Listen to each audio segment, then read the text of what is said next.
That's a nice definition, but what does inclusion mean to you? Inclusion is intentionally bringing people in rather than unintentionally keeping people out. Inclusion is behavior that embraces and leverages our differences. Let me do friendly reminder. Inclusion is a sense of belonging, connection, and community at work. Diversity is being invited to the party, and inclusion is being asked to dance. What does inclusion actually look like in the workplace?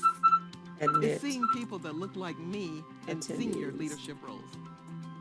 It's recognition that I bring additional perspective and value to the team. Where being my authentic self is celebrated. It means recognizing all holidays, not just Christmas and Easter. It's knowing that my years of experience are celebrated for the value I bring today. Inclusion means recognizing that not everyone eats pork or drinks alcohol. Caring enough to give me flexibility so I can focus on what's important to me. It means not being judged for taking time off to be home with my newborn son. It means not getting assigned extra work because I don't have young children at home. It means not assuming that I don't want to learn new skills or participate in the latest technology. At PSCU, we're intentionally working together to create an environment where ideas, backgrounds, and perspectives are harnessed to deliver possibilities for credit unions. Inclusion means everyone, including you. And together, we are PSCU.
That's a nice definition, but what does inclusion mean to you?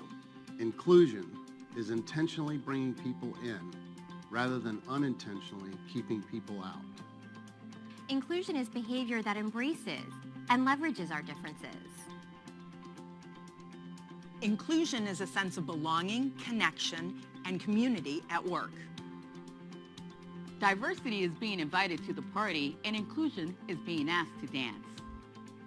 What does inclusion actually look like in the workplace? It's seeing people that look like me in senior leadership roles. It's recognition that I bring additional perspective and value to the team. Where being my authentic self is celebrated. It means recognizing all holidays, not just Christmas and Easter. It's knowing that my years of experience are celebrated for the value I bring today. Inclusion means recognizing that not everyone eats pork or drinks alcohol. Care enough to give me flexibility.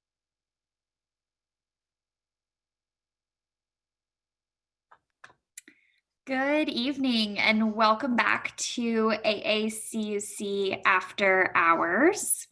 My name is Becca Davies and I will be your host this evening. For those of you who don't know me, I'm an account executive for Visa and I have the honor and privilege of working closely with the Cooperative Trust and partnering with AACUC to support the Crasher and Young Professional attendance at this year's Commitment to Change conversation series. A couple of housekeeping items before I introduce our speaker. Please make sure you're on mute unless you are sharing your thoughts and participating in conversation. Please also utilize the chat function to participate with discussions. We want to keep this super interactive, and also please note that we will be using breakout sessions as a part of our special event tonight. Lastly, a special thank you to our sponsors, our title sponsor, PSCU, program sponsor for Wednesday, FIS Global, and our young professional sponsor, Visa. Tonight, I'm excited to welcome to you our special event, DEI and Code Switching. Our guest speaker is Andrea Finley. Andrea is a native of Augusta, Georgia, but has made her home in upstate South Carolina, working for SC Telco Federal Credit Union as the Financial Wellness Coordinator. As a CUNA certified financial counselor, she has extensive experience creating financial literacy programs and frameworks for both credit union members and the members of her community. As a mentor for the Crasher program, she is an advocate for financial inclusion and is a DEI enthusiast. Please help me welcome Andrea. Thank you, Becca. First, I want to say thank you. Well, first of all, thanks, Becca. That was a great introduction. I'm very excited to be with you all here this evening. And I'm very thankful. I want to take time to thank AACUC for inviting me to speak about something that I'm oh so passionate about. So here we go, guys. All right, so today I wanted to give you a little bit of background information about diversity, equity, and inclusion, including some definitions. And then we're going to take a deep dive into code switching and covering. So to get started, we're going to ask you all a poll question. It's just a very simple question. Are you familiar with either the term code switching or covering? And we'll look at these answers a little bit later, but get started with that question for you all. All right, so while that poll is going on, I do want to address the elephant in the room. So talking about diversity, equity, and inclusion, it's not easy, right? And often, sometimes it's just uncomfortable. But why are those discussions sometimes frustrated? Sometimes people may feel attacked. People get defensive. There's a lot of emotions involved. But let's take a closer look as to why that may be. I want you to picture your credit union executive team. So your C-suite, if you will. What are some roles that come to mind? Well, for me, when I think of union, I'm thinking of CEO, CFO, CEO, I think I said that, the VP of marketing, or, VP of this and that, right? I've even heard the term VP of awesomeness, which has been my favorite title so far. But when you think about these roles, there's often a finite number, right? There's not unlimited CEOs, there can only be one. There's not unlimited VP of marketing. And so these terms or these roles are also known as what we call seats at the table. And oftentimes when specifically members of a marginalized group talk about gaining seats at the table, some other people may assume this means they have to give up their seat. So immediately there's friction, people are uncomfortable, and it's just not a good experience for many people. But it doesn't have to be that way. So what is DEI? Well, it's the acronym for diversity, equity, and inclusion. So let's take a quick look at what these actually mean. Simply put, diversity refers to our differences that we each have. Equity refers to fairness and just overall fairness. And inclusion refers to our work environment. And I don't know if you heard the commercial earlier, but there was the quote of diversity is bringing someone to being invited to the party, and inclusion is being asked to dance. But this one I found is actually my favorite. Diversity is being invited to the party. Inclusion is being a member of the planning committee. Let's take a closer look at diversity. Like I said, it refers to our many differences. Some of these differences we can see immediately, right? So just by looking at someone, you may be able to tell their gender, whether or not they're physically able, sometimes their age, and their race. But there's also some other characteristics that we have that make us unique that aren't as easy to see just from physically looking at someone. Sometimes you kind of have to get to know someone to see these differences. So these may be heritage, life experiences, sexual orientation, family status. The list goes on and on at the bottom of the iceberg there. So now I want to shift the focus to the workplace, right? So let's look at these characteristics through the lens of the workplace, because this is a professional conference, right? So we are here. So organization differences include, it could be management status. It could also be your work location and seniority. And I like to draw special attention to this wheel because the differences here that are pictured, we collectively represent many of these different segments within this wheel. Yet here we are for a common purpose. Equity. Simply put, equity means fairness by making sure that everyone has access to an equal outcome. You can see there in the picture, equality is not quite the same. Equity, everyone may need something slightly different to get the equal outcome. And sometimes that means putting in work. It's not always easy. To further understand equity, we should all ask ourselves this question.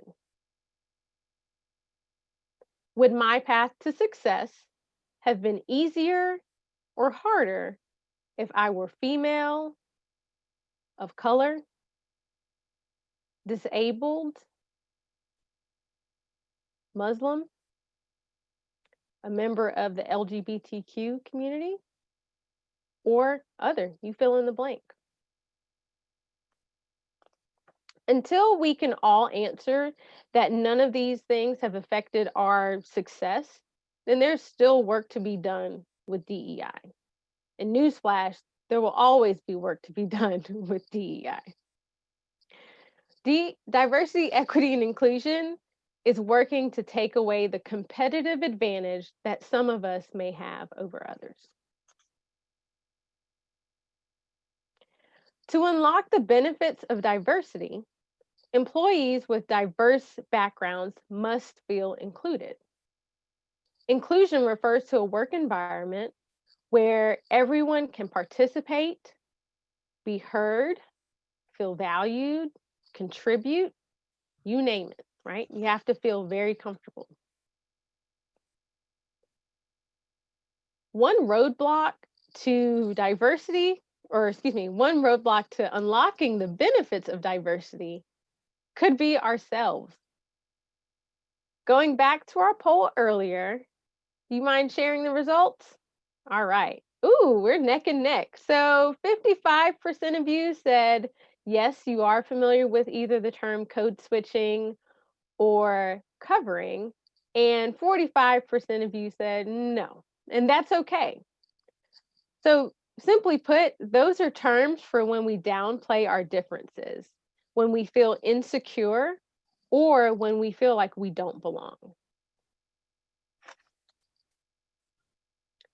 The definition of code switching is the use of one dialect, register, accent, or language variety over another, depending on social and cultural context to project a specific identity, or the modifying of one's behavior, appearance, etc., to adapt to different socio-cultural norms, aka code switching.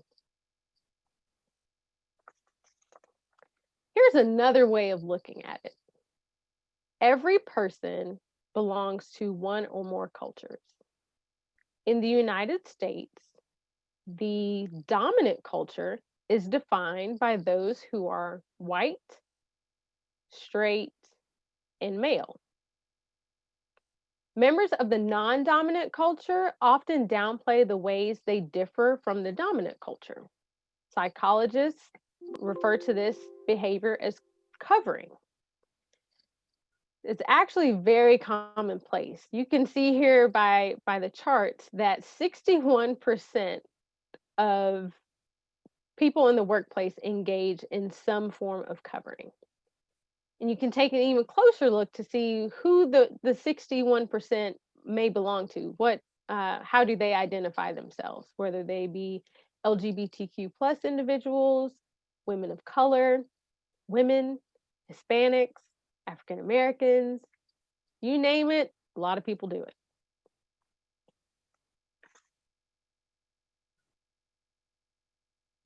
So covering takes 4 different forms: appearance, affiliation, association, and advocacy.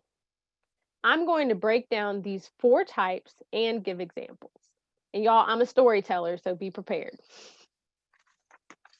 All right, so appearance-based covering is when individuals alter their self-presentation, including grooming, attire, and mannerisms to blend in.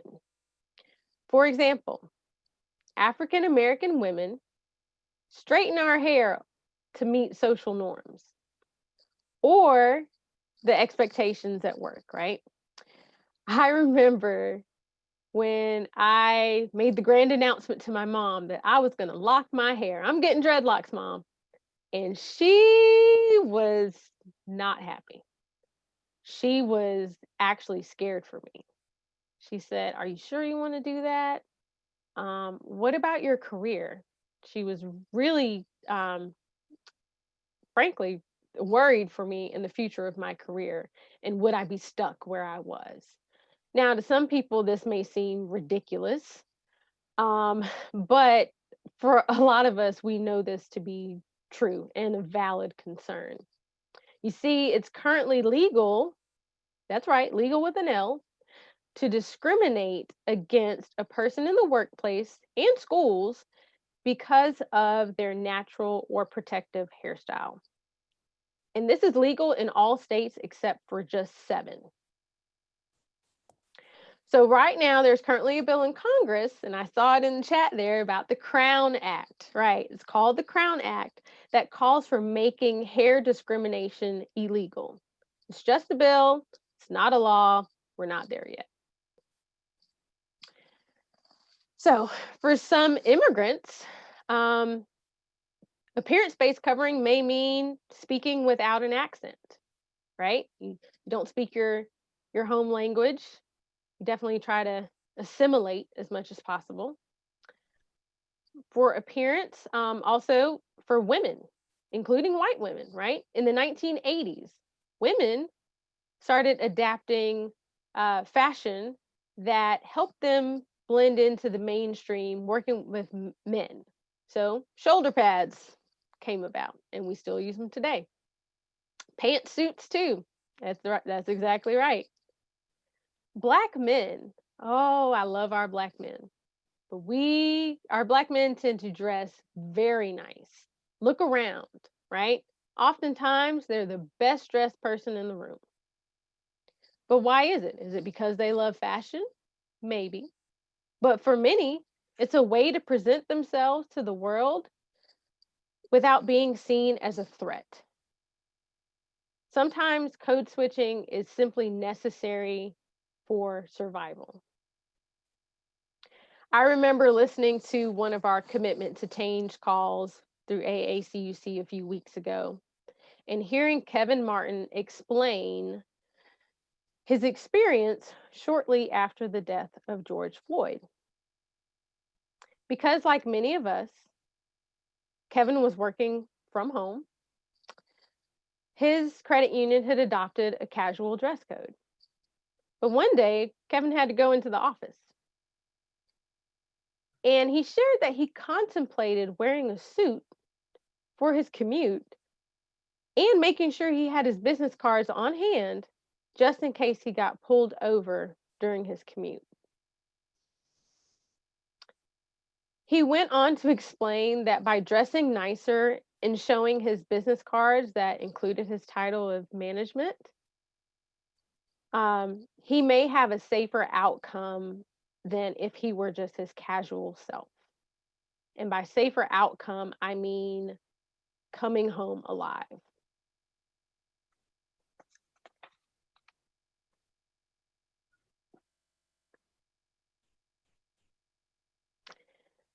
Affiliation-based covering occurs when individuals avoid behaviors widely associated with their identity, or to downplay some negative stereotypes associated with their identity. For example, a woman might resist the urge to discuss childcare obligations for fear of being viewed as a caregiver and less committed to work. Reflecting back on my own life, I told you I love to tell stories. I didn't always volunteer the information that my parents were immigrants from Jamaica, because I quickly learned that I would often be met with questions and comments like, oh, wow, they must smoke a lot of weed. Do they smoke weed at your house? Can you smoke weed? No, not okay. I went to school with a lot of kids who grew up upper class. I went to private school. And I remember avoiding talking about where I lived, what side of town I lived on, or even inviting people who I considered friends to my house for sleepovers out of fear of being judged.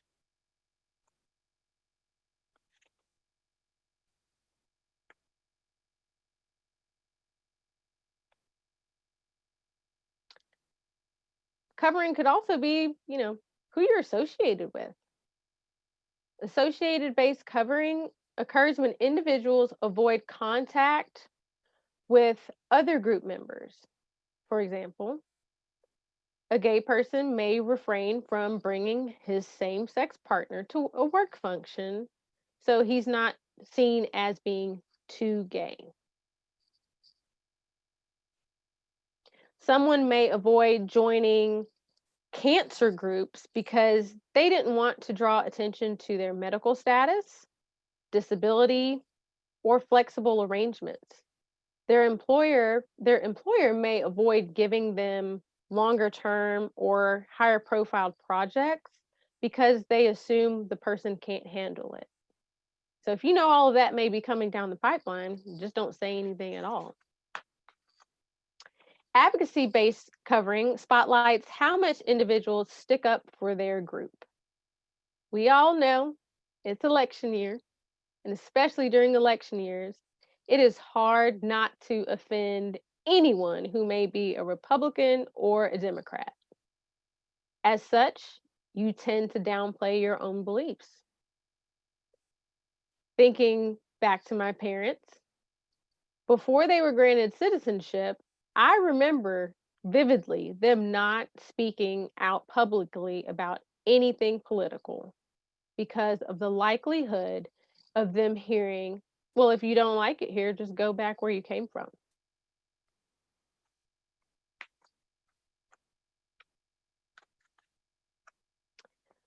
So now that I've defined the different types of code switching and covering, ask yourself, do you code switch? And if you do, when and why? I really want you to think about this. So do some internal inventory, right? Do you do it? When do you do it? And why it is that you think you do it. I know for me, I do it because it's comfortable, right? It helps me blend in. And frankly, it helps more people of color get a seat at the table. But I want to caution you about the dangers of code switching and covering, because when we diminish these pieces of ourselves, our differences, our unique qualities, our identities, businesses lose the benefit of our unique perspectives, right? And we know the business case for DE&I is strong. It doesn't make sense not to do it, right? But if we're all covering, how is that going to work out? We spend so much energy trying to hide parts of ourselves that it distracts us from our work. Are we really giving our work 100% when it's like, oh, is my hair just right? Or am I dressed nice? Oh, I can't talk about this, or I can't talk about that. What happens when you've gotten a seat at the table, but you cover to match who's already in the room? What effect could that have on everyone else who's striving to make it to the table? So I want to stop here for a second. And I know I asked a lot in the last few minutes there as far as things to consider. And I can't quite read the chat because I'm trying to pay attention here, but I see it's popping in there. And so all of that energy that you have, I want you to put it into your breakout sessions. So we're going to break up into slightly smaller groups. We're going to give you 15 minutes to discuss. And some of the things I want to share or want you to think about is, think about your own. Do you code switch? When do you do it? What are some potential dangers that could come out of it? And how can we support each other when we see each other code switching? Do we need to call each other out? Do we need to say, hey, I'm here for you? I don't know. I don't have the answers. That's why I'm turning it over to you all. Y'all are a bright group. So let's get this discussion going. I'll try to pop in here and there when I can, but we're going to give you 15 minutes. And I'm eager to hear back once we get back together.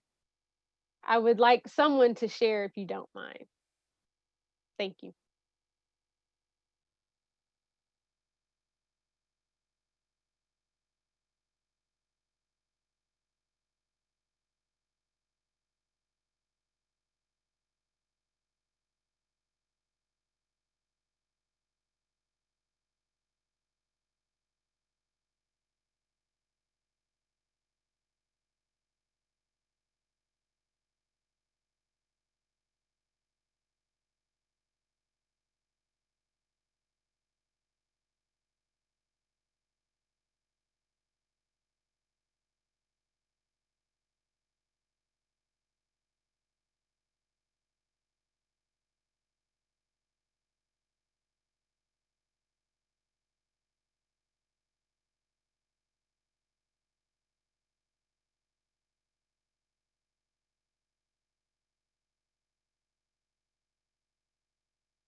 spokesperson. Bye. Thanks, guys.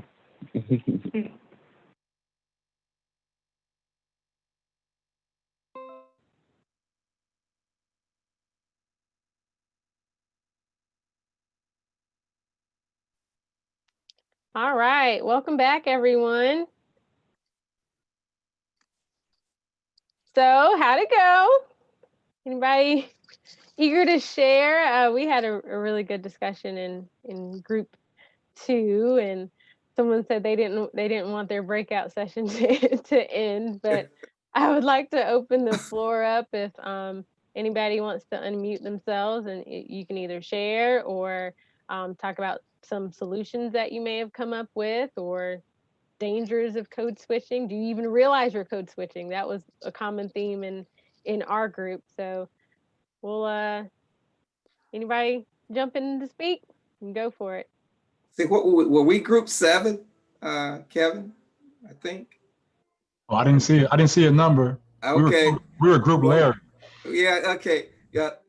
I started off, and I told everyone I did not realize over these years that looks like I was code switching. I'm not sure how much covering I did, but certainly code switching. I wasn't as familiar with the term, so all that code switching I was doing, it was not intentionally, but doing it just the same. So, and so I think someone said it was sometimes it's a matter of survival or trying to fit in. But for me, it was probably more of not being seen as a threat or any way, being an African-American man, particularly in the workplace. And always, sometimes when you want to maybe kind of express yourself, you keep it calm so no one takes anything or misinterpret my feelings or my attitude or anything like that. So that was me. And that was sort of the theme of our group as well. This is Melanie. We talked in group 8, and we got to cover a lot of topics. We talked about covering and code switching and learned that there's a lot of different ways that some of us are code switching. And, I was really glad that our group created a safe environment to talk about those things too. It's happening more than we realize, just based on what folks are comfortable with. We talked about LGBT. We talked about race, we talked about age, and one of the comments is that someone mentioned, as they developed more in their career and showed people what they had to offer, they didn't feel like they needed to code switch anymore, and how there's some of that pressure too when you're earlier on in your career as well, when people don't know you and you don't have trust or allies built up in your co-working space as well. But yeah, we covered a lot of different things there, and we also decided we were all allies in the group too for some of our folks in there too. So just creating a supportive community, even if you don't have an ally in your credit union, reminding us that there are allies all around this entire group here that we can. That's right. That's awesome. Anyone else?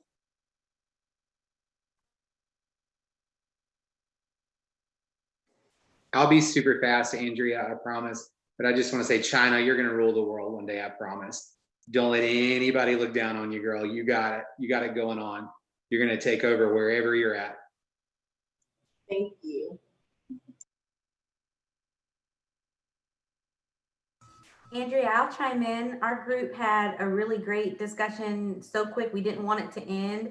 But we were saying the reason to elevate diverse voices comes out of those situations of when, folks feel as though they are being silenced, or they feel as though they have to code switch.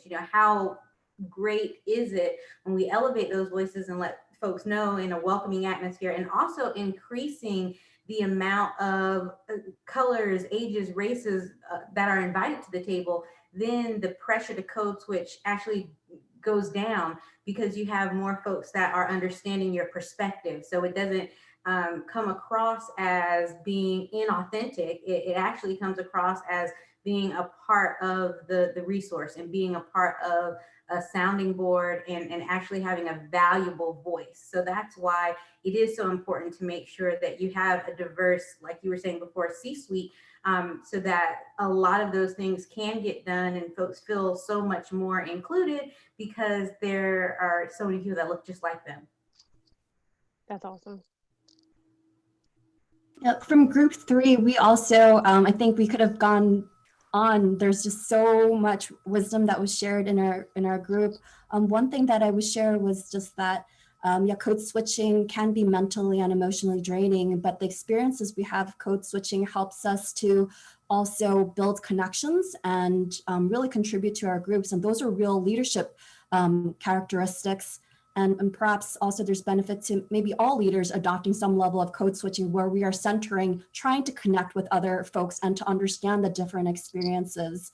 Granted, it's a lot of work right now, and I appreciate that Melanie shared just like the intersectional perspective experiences when it comes to code switching. But I think, also about race and also gender, especially with women of color having to do a lot of the code switching, not that other folks don't, but just really, I think it adds to our resilience and our leadership skills. That's awesome. And I know some of you don't know what groups you were in, so I'm trying to make sure we got at least one person from each group. So if there are any missing groups, please do share. This is great. I don't want this to end. So for group 6, we're going to have Cedric Cherry speak, but he can't get off mute for some reason.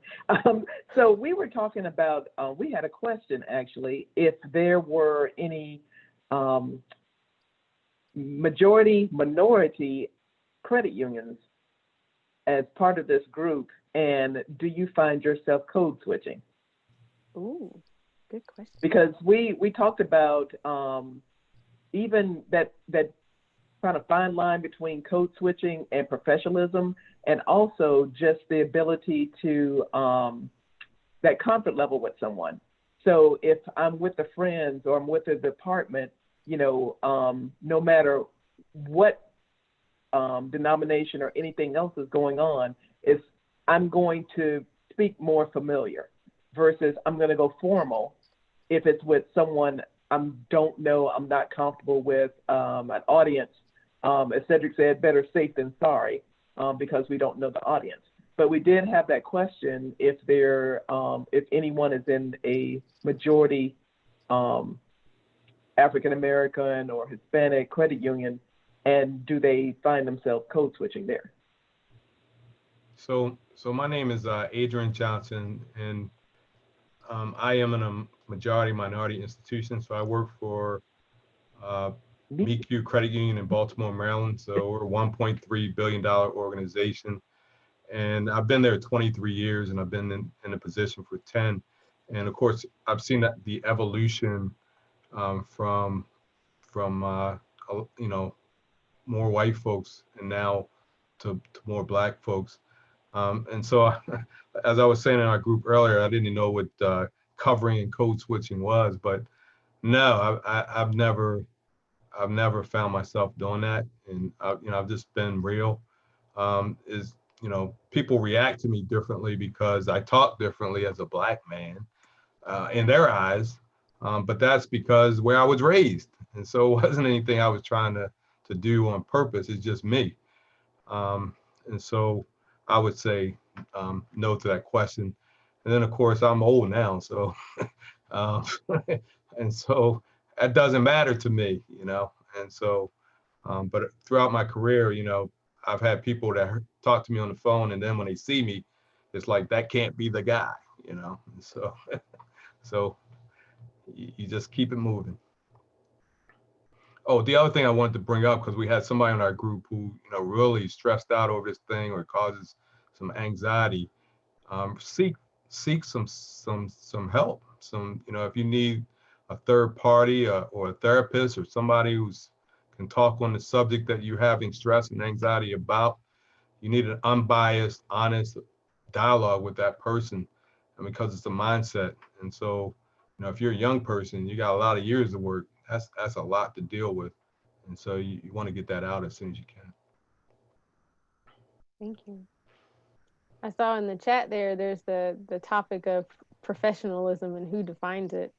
That's I know, thinking back to the Crown Act that I mentioned, a lot of that has been defined as, well, your hair is unprofessional. And so how do we take a look at that and ask those questions? Is it really unprofessional? What is deemed professional? Is it determined by that dominant culture? So those are the tough questions that we need to ask. But yeah, that's just great discussion. Thank you guys. Anything else here? I think we're rocking and rolling. We have probably time for about 2 more.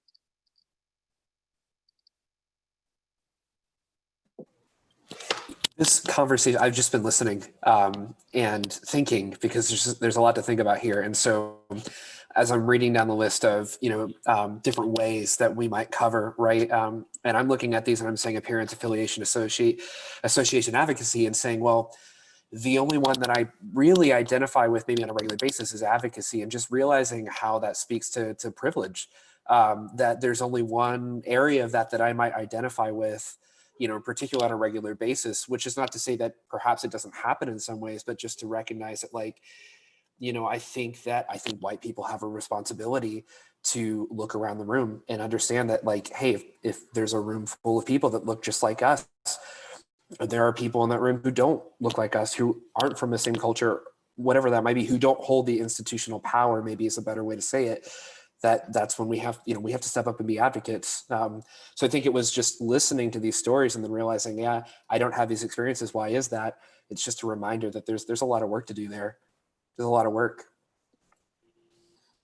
I will say also that I think it's been really helpful, and I don't know if this is helpful to anyone in the room, but I'm really glad that we have individuals on our staff that do come from areas that are willing to speak up about it and help to educate folks on it.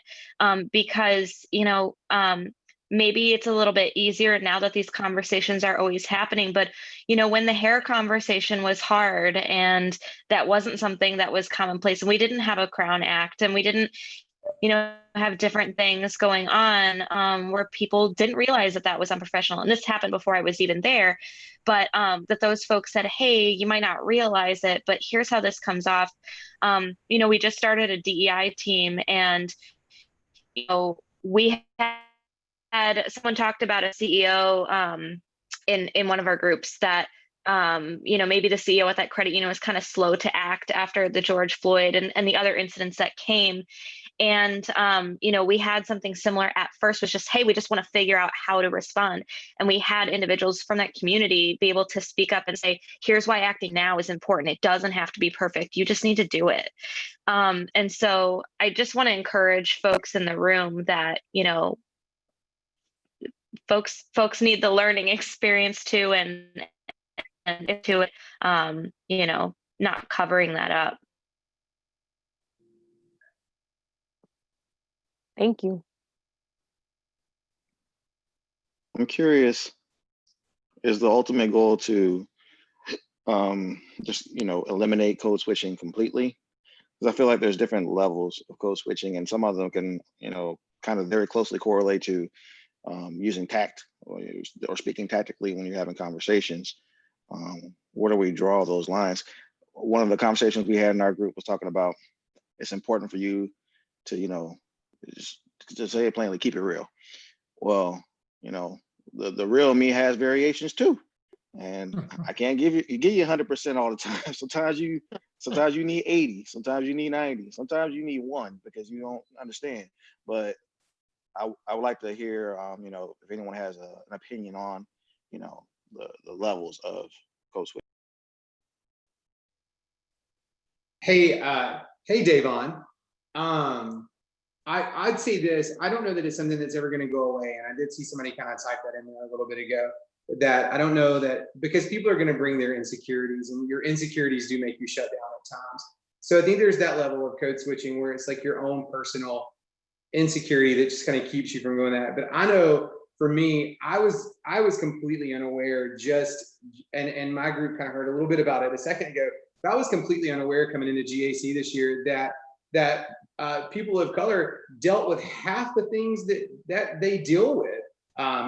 Having to figure out what you're going to wear to work that morning. I'll show up at work with my t-shirt wrinkled sometimes because it's what I found on the floor. I've never had to think through that deeply. So I think there's levels of code switching that absolutely need to be destroyed from the roots of it. And that's the ones that go around with racism or kind of things like that. The Kevin story earlier about running to work really quick and then putting on a suit. As a white guy, I've never had to do that. I've never had to think about what I was going to run into. But then you have your people that are still going to code switch just because they're insecure about something or they're going to hide something for a while. And you're never really going to get that to officially go away because people are people and we are flawed.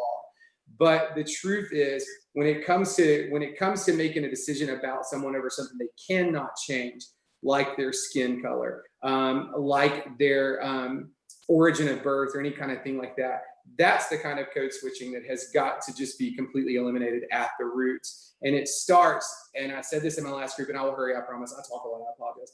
But it starts in allies. It starts in allies. It starts in white people recognizing that there's a problem and coming home from GAC 2020 and saying, I will not be silent anymore. I can't stand to the side anymore. You can do what you want.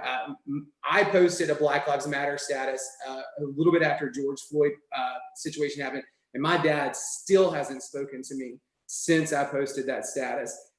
You know what? It's a risk that you have to take though, because there's a problem and it's got to be destroyed at the roots. And honestly, the only people that can destroy it at the roots are the people who planted it, and that's where it's at. I'm done. I'm sorry. I'll apologize, guys. Thank you, Casey. No, that was incredible. Oh, Kevin's got his hand up. Go ahead, sir. Yeah, I raised it before Casey went, but now that he's gone, I want to say, sorry. I want to say, Casey, I appreciate you, and we support you.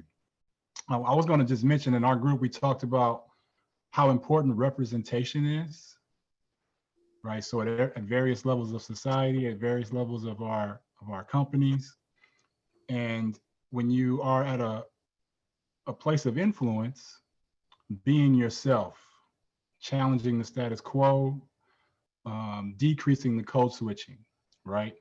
And the reason why I think it's so important is because it gives permission for everybody else who either identifies with you, looks like you, for them to be themselves as well. And that's so important. And so, for those who are in positions of influence, know that you're being watched, know that people are taking cues from you. So if you always in the code switch and you never use the vernacular, or you would never ever wear your natural hair or whatever the topic is, you're giving them the signal that they shouldn't either. That's incredible. You're right. Becca said giving people permission to be themselves is so important, and that's exactly right. Whether or not, so the question of whether or not the intention is to completely eliminate code switching, I can't really say yes or no. I really just wanted to bring this subject up to everyone's attention because I recently learned about it in the last 2 to 3 years. And I'm not saying that covering in code switching is wrong, right? So please don't leave here saying Andrea said it's wrong. It's not, or that you shouldn't do it. We can all agree that there are certain times where you just have to do what you have to do, right? Oh, but yes. Oh, this is sorry. Marcus. Yes. I have a lot of great ladies that help me in the credit union that I'm at. And I was not knowledgeable of code switching, and I've never done it before, which is probably a problem. But either way, I think sometimes it's necessary. This is big for me because I'm not a code switcher. Really not. If you know me, I'm not. However, I have seen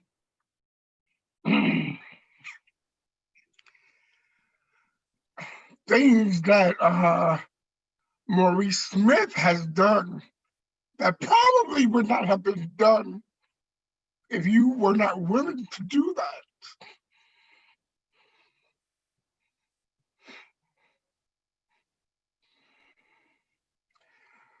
So,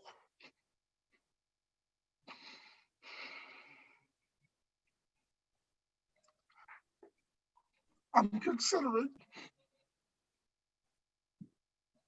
code switching.